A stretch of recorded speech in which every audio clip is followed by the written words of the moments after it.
ನಮಸ್ತೆ ಬಂಧುಗಳೇ. ಏಪ್ರಿಲ್ ತಿಂಗಳು ಅಂದರೆ ನಮಗೆ ಕನ್ನಡದವ್ರಿಗೆ ಒಂದು ರೀತಿಯಾದ ಒಂದು ಸಂಭ್ರಮ ಮತ್ತು ಉತ್ಸಾಹ ಮತ್ತು ಒಂದು ಸ್ವಲ್ಪ ನೋವು ವಿಷಾದ ಇದೆಲ್ಲ ಬೆರೆತಂತಹ ಒಂದು ತಿಂಗಳು. ಯಾಕೆಂದರೆ ನಮ್ಮ ಕನ್ನಡದ ಕಣ್ಮಣಿ ಡಾಕ್ಟರ್ ರಾಜ್ಕುಮಾರ್ ಅವರು ಹುಟ್ಟಿದ್ದು ಏಪ್ರಿಲ್ ತಿಂಗಳಲ್ಲಿ, ಮರುಹುಟ್ಟು ಪಡೆದಿದ್ದು ಏಪ್ರಿಲ್ ತಿಂಗಳಲ್ಲಿ. ಅವರ ಪುನರುತ್ಥಾನ ಈಗ ಸುಮಾರು ಆಗಲೇ ಒಂದು 20 ವರ್ಷ ಆಗ್ತಾ ಬಂತು.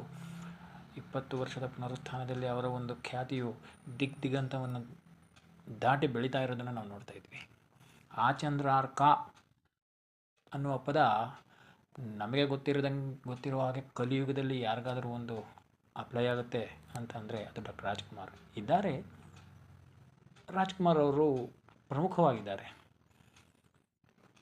ಈ ರಾಜ್ಕುಮಾರ್ ಅವರು ಕಲಾವಿದರಾಗಿರೋದ್ರಿಂದ ಎಷ್ಟು ಜನಪ್ರಿಯತೆ ಇದೆಯೋ, ಅವರ ವ್ಯಕ್ತಿತ್ವದ ಘನತೆಯಿಂದ ಎಷ್ಟು ಜನಪ್ರಿಯತೆ ಅವ್ರಿಗಿದೆಯೋ, ಅಥವಾ ಇದು ಒಂದು ಯೋಗವೋ ಅಥವಾ ಕನ್ನಡ ಜನಪದವು ತನ್ನನ್ನು ತಾನು ಅಭಿವ್ಯಕ್ತಿ ಪಡಿಸ್ಕೋಬೇಕು ಅನ್ನೋ ಕಾರಣದಿಂದಾಗಿ ಇವರಿಗೆ ಜನ್ಮ ಕೊಟ್ಟಿತ್ತು. ಈ ರೀತಿಯಾದ ಯೋಚನೆಗಳೆಲ್ಲ ಸಮಯಕ್ಕೆ ಹಲವಾರು ಜನರಿಗೆ ಬಂದು ಒದಗಿವೆ. ಈ ಡಾಕ್ಟರ್ ರಾಜ್ಕುಮಾರ್ ಅನ್ನೋದು ಒಂದು ವಿದ್ಯಮಾನ. ಯಾವ ಒಂದು ದೃಷ್ಟಿಯಿಂದ, ಯಾವ ಒಂದು ಕೋನದಿಂದ ನೋಡಿದರೂ ಕೂಡ ಇವರು ಸರ್ವಶ್ರೇಷ್ಠ ಅನ್ನೋದು ಕಾಲದಿಂದ ಕಾಲಕ್ಕೆ ರುಜುವಾತು ಆಗ್ತಾನೇ ಇದೆ.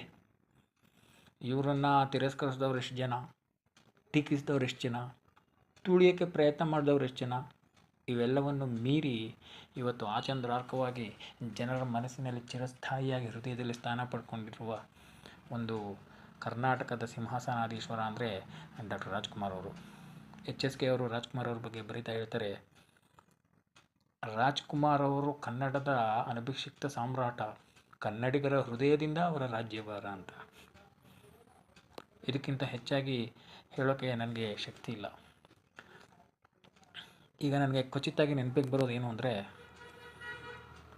ಬೇಂದ್ರೆ ಅವ್ರದ್ದು ಒಂದು ಪದ ಇದೆ, ಸಿಂಹ ಮುಖಕ್ಕಿದೆ ನವಿಲಿನ ಸೋಗೆ, ಶಕ್ತಿ ಶಾರದೆಯ ಮೇಳದ ಹಾಗೆ ಅಂತ. ಹಾಗಾಗಿ ಡಾಕ್ಟರ್ ರಾಜ್ಕುಮಾರ್ ಮತ್ತು ಪಾರ್ವತಮ್ಮರವರು ಇವರಲ್ಲಿ ಯಾರು ಶಕ್ತಿ, ಯಾರು ಶಾರದೆ ಅಂತ ಹೇಳೋಕ್ಕೆ ಬಹಳ ಕಷ್ಟ ಇದೆ. ಇವರು ಒಂದು ಅವಿನಾಭಾವವಾದ ಒಂದು ಎಕ್ಸಿಸ್ಟೆನ್ಸ್ ಮತ್ತು ಹಾಜರಿ ನಮ್ಮ ಕನ್ನಡ ಜನಪದವನ್ನು ಯಾವತ್ತೂ ಕಾಯ್ತಾ ಇರುತ್ತೆ ಅನ್ನುವ ಒಂದು ಆಶಯದೊಂದಿಗೆ ಏಪ್ರಿಲ್ ತಿಂಗಳ ಸಂಭ್ರಮವನ್ನು ಶುರು ಮಾಡೋಣ.